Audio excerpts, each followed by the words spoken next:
Assalamualaikum warahmatullahi wabarakatuh. Baik, ada berita cukup penting yang mau kita coba sharing kali ini, yaitu tentang surat edaran Menteri Agama yang menyatakan aturan ibadah bagi umat muslim atau bagi umat Islam selama menjalankan ibadah Ramadan.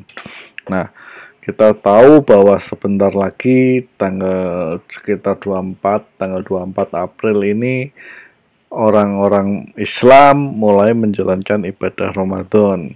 Nah, ibadah Ramadan ini adalah ibadah yang ditunggu-tunggu seluruh umat muslim. Kenapa? Karena di bulan Ramadan ini berlipat-lipat kegiatan ibadah itu bisa diberikan pahala dan dosa bisa diampuni dengan cepat. Nah, tetapi di situasi yang seperti ini, di situasi yang pandemi seperti ini, tampaknya muncul kebijakan khusus dari Kementerian Agama untuk mengatur ibadah secara Ramadan sehingga bisa dapat ibadahnya, bisa juga dapat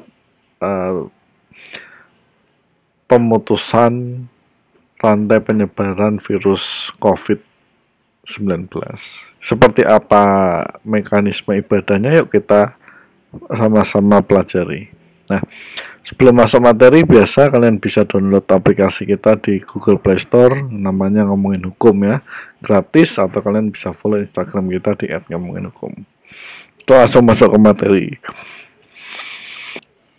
Ya, ini saya ambil dari beberapa headline media elektronik ya. Yang pertama, Menak soal ibadah Ramadan di tengah corona, tidak ada bukber, tarawih di rumah. Ini dari Detik News.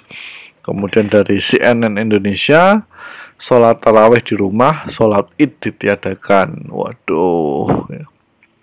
Kemudian dari Kompas, wabah virus corona, ini panduan ibadah Ramadan dan Idul Fitri dari Kemenak. Kemudian Zaman dari Kompas juga, Kemenak terbitkan panduan ibadah Ramadan, tarawih hingga buka puasa disarankan di rumah. Nah, apa cuman tarawih dan buka puasa dan sholat id yang diatur dalam surat edaran Menak ini? Nah, kita mau lihat secara keseluruhan ya. Nah, kita lihat satu-satu. Nah, aturan ibadah Ramadan ini didasarkan pada SE Menak nomor SE.6 tahun 2020 ya. Sepertinya SE-nya ini baru ya, baru minggu ini muncul sehingga sangat pantas kita akan bahas. Yang pertama diatur adalah sahur dan buka puasa di rumah. Nggak ada yang namanya sahur on the road atau buka puasa bersama. Nah, sepertinya ini akan menjadi sahur dan buka puasa yang benar-benar sifatnya mendekatkan kepada keluarga di rumah. Ya, mungkin ini di sisi positifnya seperti ini. Mudah-mudahan sahur dan buka puasa di rumah, tidak di jalan, tidak di kantor, tidak di rumah makan di luar, tapi di rumah dengan masakan yang sederhana atau masakan yang nikmat, bisa menambah kekusukan ibadah kita di Ramadan. Ini saya oke lah. Pendapat saya ini oke. Sholat tarawih dilakukan di rumah. Nah, ini yang kadang berbeda lah dengan Ramadan sebelumnya. Nah, cuman karena kita menghadapi kondisi pandemi yang seperti ini ya, mau nggak mau kita harus ikuti anjuran pemerintah. Nah, cuman sarannya adalah sholat tarawihnya kalau bisa ya berjamaah dengan anggota keluarga yang ada di rumah. Jadi habis buka puasa, tunggu sebentar, ngobrol-ngobrol atau baca Quran, dan nunggu azan Isya, kemudian sholat tarawih bersama, sebelumnya dengan sholat Isya dulu ya. Tadarus Al-Quran dilakukan di rumah ya. Kayaknya semuanya ini di rumah semua ini. Peringatan nuzul Quran dalam bentuk tablik ditiadakan. Wah, jadi mungkin meringati nuzul Quran ya kita peringati di rumah juga sepertinya. Karena tidak boleh dalam bentuk tablik atau mengumpulkan kerumunan massa ya. Itikaf 10 hari terakhir Ramadan di masjid ditiadakan. Nah, Ini yang kadang susah juga ini, ya, tapi mudah-mudahan tidak inilah ya, tidak mengurangi kekhusyukan kita dalam beribadah. Taraweh keliling ditiadakan, ya. Takbiran keliling ditiadakan. Pesantren kilat juga ditiadakan, kecuali menggunakan media elektronik. Mungkin maksudnya menggunakan sarana teknologi kali ya, jadi bisa Vicon, bisa sharingnya melalui aplikasi teleconference dan sebagainya. Halal bihalal hendaknya melalui medsos atau Vicon. Nah, ini yang susah, kenapa? Karena di Indonesia itu ada tradisi yang namanya mudik ya. Seperti kita ketahui ya, mudik ini sudah turun-temurun dari zaman dulu. Nah, ini sedangkan kalau cuman melalui medsos atau melalui video call ya sepertinya kurang afdol. Tapi ya mudah-mudahan wabah corona ini bisa segera hilang lah ya dari bumi Indonesia, dan masyarakat muslim pada khususnya bisa menjalankan ibadah Ramadan itu dengan khusyuk dan tanpa kekhawatiran, insya Allah. Pengumpulan zakat fitrah sebisa mungkin dilakukan dengan meminimalkan keramaiannya. Jadi kalau saran dari Kementerian Agama, zakat fitrah itu kalau bisa sedini mungkin, sehingga tidak terjadi tumpukan antrian pada hari H-1-nya. Seperti itu. Kemudian petugas penyalur zakat menggunakan masker, sarung tangan, dan alat pembersih. Nah, ini yang harus diperhatikan di masjid-masjid, khususnya Dewan Masjid, Dewan Kesejahteraan Masjid, dan sebagainya.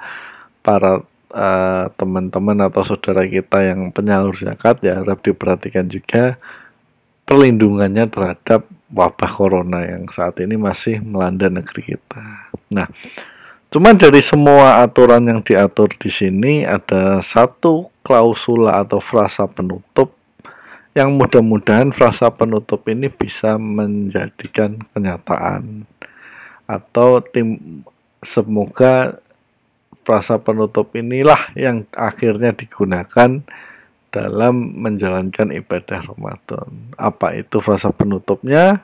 Nah, semua panduan tersebut diabaikan bila ada pernyataan resmi dari pemerintah bahwa keadaan telah aman dari COVID. Ya, mudah-mudahan lah ya, kita semua berdoa kepada Allah, kepada Tuhan Yang Maha Kuasa, supaya diangkat wabah COVID ini dari bumi Indonesia dan dari dunia, dan digantikan keberkahan. Ya, mudah-mudahan semoga Ramadan berjalan dengan lancar, bertambah keimanan kita, bertambah kekhusyukan kita pada Ilahi, semakin kita berbuat baik, mencintai bumi yang artinya merawat kondisi bumi, mengurangi bahkan menghilangkan maksiat. Nah, mudah-mudahan itu semua dapat diberikan jalan kemudahan oleh Tuhan, oleh Allah, semoga, sehingga wabah COVID ini bisa segera diangkat. Amin ya.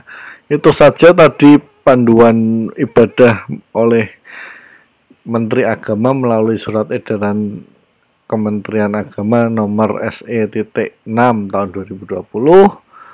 Ya, harapannya tetap kalau memang COVID ini masih berlangsung selama Ramadan ya mau tidak mau kita ikuti anjuran pemerintah untuk sahur di rumah, buka puasa di rumah, baca Quran di rumah, sholat tarawih di rumah, dan untuk tidak mudik dulu atau pulang ke kampung.